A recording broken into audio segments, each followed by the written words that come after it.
Hey everybody, Mr. Paul Adams here, live in the living room and U Country, O2 C2C 2024. This is the final stretch, ladies and gentlemen. We are here. We've tried this interview for 3 days in a row. We finally got here, ladies and gentlemen. It is Blake O'Connor. I nearly did it again. I nearly said Drake. It is Blake O'Connor. How you doing, Blake? Good, man. How are you going? Yes, yeah, good. All better for seeing you two just now. So, C2C, you've played pretty much every day, right? Yeah, yesterday and today. So I missed out on the first day. Okay. But I think I needed that little rest day to get over jet lag. So and you're going to need it again after today. I think you might be right. Yeah. So how's it been, man? Man, it's been great. It's my first time in London. Yes. So we got in a couple of days early and just sightseed everything. Went in town and tried to look at as much as we could. And then to come to the festival, it was it's cherry on top. So have you done a lot of the touristy stuff? Then you've seen stuff that you like. And oh yeah, I think so. I went to the British Museum. That was cool. Oh, okay. We don't have anything like that in Australia. Really? So no, well, like similar things, but it's massive. Like stuff from Egypt. Like that's pretty cool. We a few friends and James and I went down there a few years ago, and then the whole it is huge. It's wild. Yeah, absolutely wild. But you didn't get to try a great sausage roll. So the first I've heard mention of it was you when you were interviewing Sinead. I was like, I like a sausage roll. So trust me, Greg's is the king of sausage roll. Yeah, that sounds like a plan. To try that.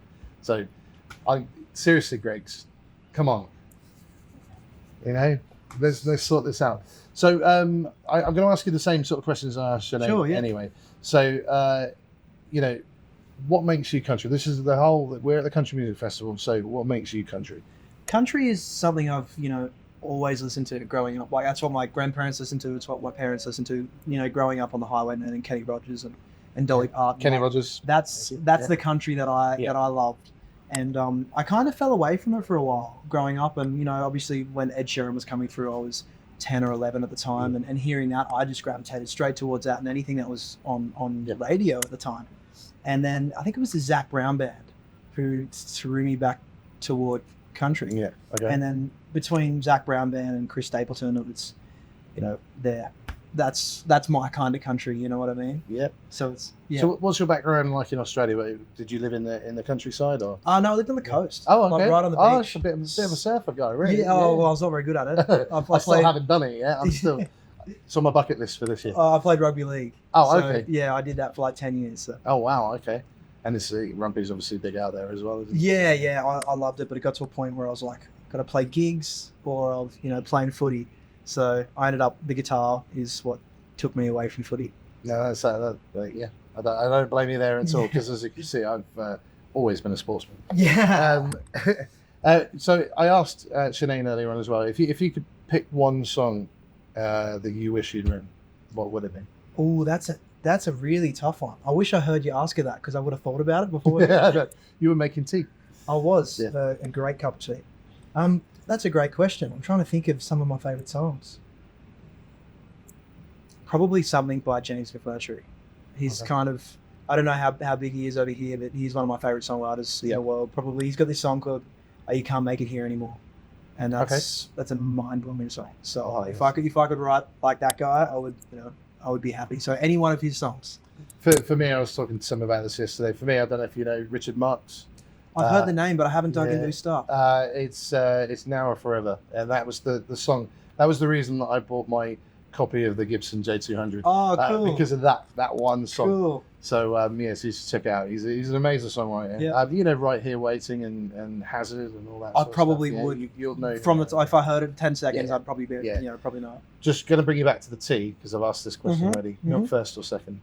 What's this? Milk first or second? Second, for sure. It looks like I'm on my own. Is that a common thing? No. That is how everyone says that it should be made. So I just flip it the other way. Yeah. No, but you can't control the colour that way. You can. Can you? No, you can. Yeah. Leave it in the milk a little bit, and it kind of browns a little bit. Yeah. And you add the water, and then you stir around a bit. Dip the bag. There you go. I don't do the whole tea leaf thing because. Yeah, no, just tea bags. Yeah, tea bags all. Give the bag all the way. Yeah. It's not really country, is it? No. There we go. So what's after C2C? What are you doing? What are you up to? Flying back to Nashville on Tuesday morning, early Tuesday. I think the flight's like 6 a.m. So we'll be at the airport pretty early, And then writing a bunch. I'm recording my next record, which will be my third record. Okay. I'll be writing for that and then recording for that and just getting in the game. So Yeah, get ready for festivals. Yeah, getting ready for festival season and hoping to come back over here at the back end of the year and then go back to Australia for some more shows. And Nice. in between now and then, I'm playing a bunch throughout Nashville and around the States. So, yeah. So what's your downtime like? What's...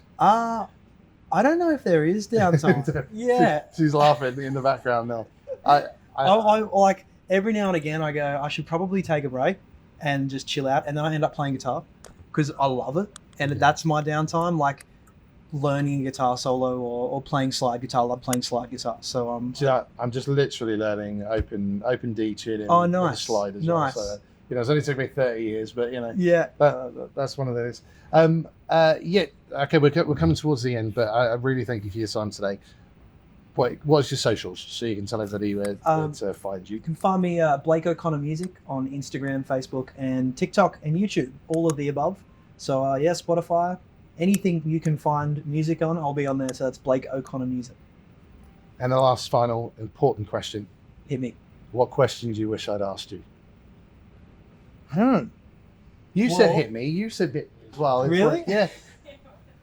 Right. I was expecting. You knew this. I was expecting a question that Sinead said, and I thought that was going to be the last question, and I forgot that you asked this one. So, I don't know.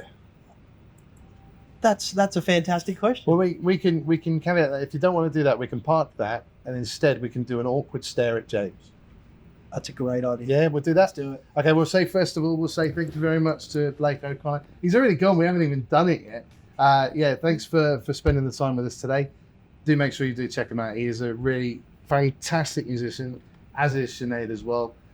So do check them out as well. And we're going to leave you with an awkward stare. Thank you very much. We'll see you next time.